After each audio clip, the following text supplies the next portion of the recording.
Jai Sri Krishna. Video is for Gita Olympiad 2025. Om Shri Paramatmane Namaha. Shrimad Bhagavad Gita अथ चतुर्दशोऽध्यायः. श्रीभगवानुवाच परं भूय प्रवक्ष्यामि ज्ञानानैज्ञानमुत्तमं यज्ञात्वा मुनयः सर्वे परां सिद्धिमितो गताः इदै ज्ञानमुपाश्रित्य मम साधर्म्यमागताः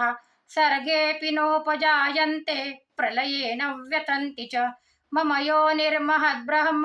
तस्मिन् गर्भं दधाम्यहं सम्भवः सर्वभूतानां ततो भवति भारत सर्वयोनिषु कौन्तेय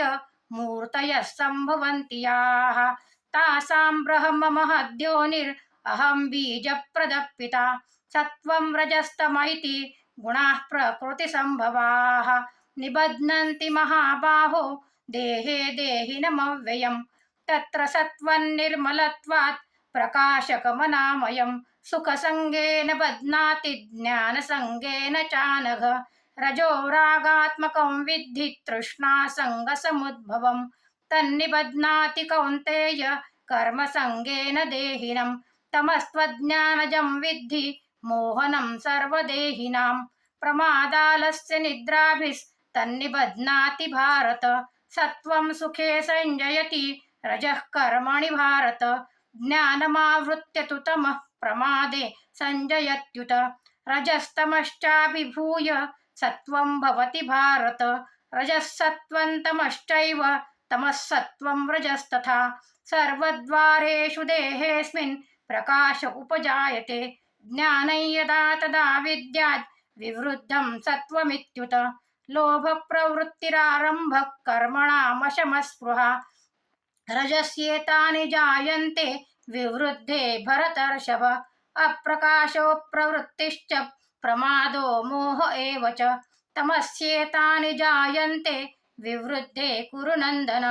यदा सत्त्वे प्रवृद्धे तु प्रलयं याति देहभृत् तदोत्तमविदान् लोकान् अमलान् प्रतिपद्यते रजसि प्रलयं गत्वा कर्मसङ्गिषु जायते तथा प्रलीनस्तमसि मूढयोनिषु जायते कर्मणः सुकृतस्याहुः सात्विकं निर्मलं फलं रजसस्तु फलं दुःखम् अज्ञानं तमसः फलं सत्त्वा संजायते ज्ञानं रजसो लोभ एव च प्रमादमोहौ तमसो भवतो ज्ञानमेव च ऊर्ध्वं गच्छन्ति सत्त्वस्था मध्ये तिष्ठन्ति राजसाः जघन्यगुणवृत्तिस्था अधो गच्छन्ति तामसाः नान्यं गुणेभ्यः कर्तारै यदा द्रष्टानुपश्यति गुणेभ्यश्च परं वेत्ति मद्भावं सोऽधिगच्छति गुणानेतानतीत्यत्रीन् देही देहसमुद्भवान् जन्म मृत्युजरा दुःखैर्विमुक्तो मृतमश्नुते अर्जुन उवाच कैर्लिङ्गैस्त्रीन् गुणानेतान् अतीतो भवति प्रभो किमाचारः कथं चैतांस् स्त्रीन् गुणानतिवर्तते श्रीभगवानुवाच प्रकाशञ्च प्रवृत्तिञ्च मोहमेव च पाण्डव न द्वेष्टि सम्प्रवृत्तानि न निवृत्तानि काङ्क्षति उदासीनवदासीनो गुणैर्यो न विचाल्यते गुणा वर्तन्त इत्येव योऽवतिष्ठति नेङ्गते समदुःखसुखस्वस्थः समलोष्टाश्मकाञ्चनः तुल्यप्रिया प्रियो धीरस्तुल्यनिन्दात्मसंस्तुतिः मानापमानयोस्तुल्यस्तुल्यो मित्रारिपक्षयोः सर्वारम्भपरित्यागी गुणातीतः स उच्यते माञ्चयो व्यभिचारेण भक्तियोगेन सेवते स गुणान् समतीत्यैतान् ब्रह्मभूयाय कल्पते ब्रह्मणो हि प्रतिष्ठाहम् अमृतस्याव्ययस्य च शाश्वतस्य च धर्मस्य सुखस्यैकान्तिकस्य च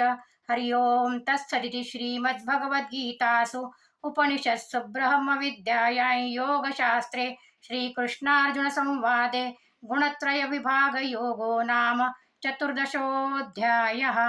ॐ श्रीकृष्णार्पणमस्तु।